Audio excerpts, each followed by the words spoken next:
Covid के time first wave और second wave उसके बारे में आपने अपने स्पीच में भी जिक्र किया कि उसे आपने कहा कि जो कोविड के अगेंस्ट जो हमारी लड़ाई थी वो वी वर विक्टोरियस, मतलब भारत जो है वो विक्टोरियस उभर के आया। लेकिन आपने ये भी कहा कि महाराष्ट्र की सरकार और दिल्ली की सरकार जो है वो नकारात्मक कार्य कर रही थी। लेकिन अरविंद केजरीवाल, राहुल गांधी और शिवसेना ने तीनों ने कहा कि नहीं, ये गलत है। कोविड की लड़ाई में जो नाकामयाबी सरकार की थी, सेंट्रल गवर्नमेंट की थी, वो हम पे लादा जा रहा है। मैंने ये कहा कि कांग्रेस पार्टी जब लॉकडाउन हुआ, WHO समेत सब लोग कहते थे कि जो जहां है वहां रहे, वो एक जगह से दूसरी जगह पे न जाए, वरना कोरोना के वो शिकार हो जाएगा, उसका जीवन को तकलीफ हो जाएगी। और उस समय कोरोना किस चाल से चलता है, उसका रूप रंग क्या है, कोई पता ही नहीं था दुनिया को।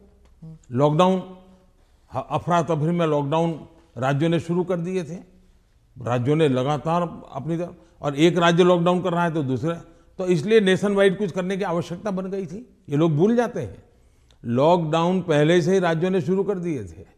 भारत सरकार ने तो बाद में लॉकडाउन का निर्णय करना पड़ा सबको एक साथ, उसकी स्थिति सुधारने के लिए। दूसरी बात है, मैंने कहा कांग्रेस पार्टी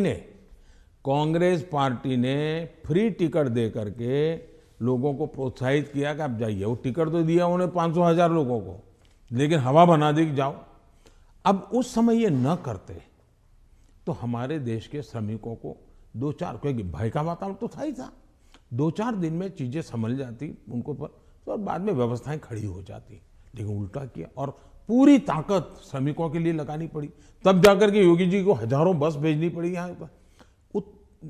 यहाँ पर भी दिल्ली में आप पार्टी ने, उसके नेताओं ने जीपों में जाकर के झुपड़पट्टी में कहा है, वीडियो अवेलेबल है, कि भाई आप जल्दी जाइए और वहां पहुंचिए, वहां से आप अपने घर पहुंच जाइए, यहां तो लॉकडाउन हो रहा है।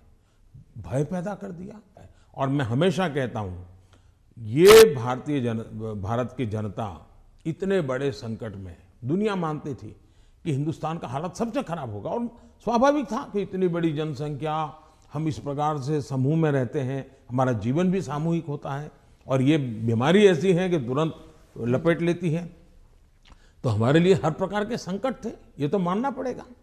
और बीमारी ने दुनिया भर को जिस प्रकार से समृद्ध देशों को तबाह कर दिया है, उसकी तुलना में हम बच पाए, तो हम गर्व से कह सकते हैं कि भाई हिंदुस्तान के नागरिकों ने जो भी उनके पास संसाधन थे, उन्होंने अपने डिसिप्लिन को फॉलो किया और उन्होंने अपने आप को बचाने में काफी मदद की। तो विजय मैंने जो भी कहा है 130 करोड़ को, लेकिन मैंने ये कभी नहीं कहा कि कोरोना खत्म हो गया। मैं तो आज भी कहता हूं, ये बहुरूपिया है, वो कभी भी नए रंग रूप के साथ मैदान में उतर आता है और हमारी स्थितियों को चुनौती देता है। हमें हर बार डायनेमिक व्यवस्था से नई नई व्यवस्थाएं खड़ी करनी पड़ रही, और हमें जागरूक रहना पड़ेगा।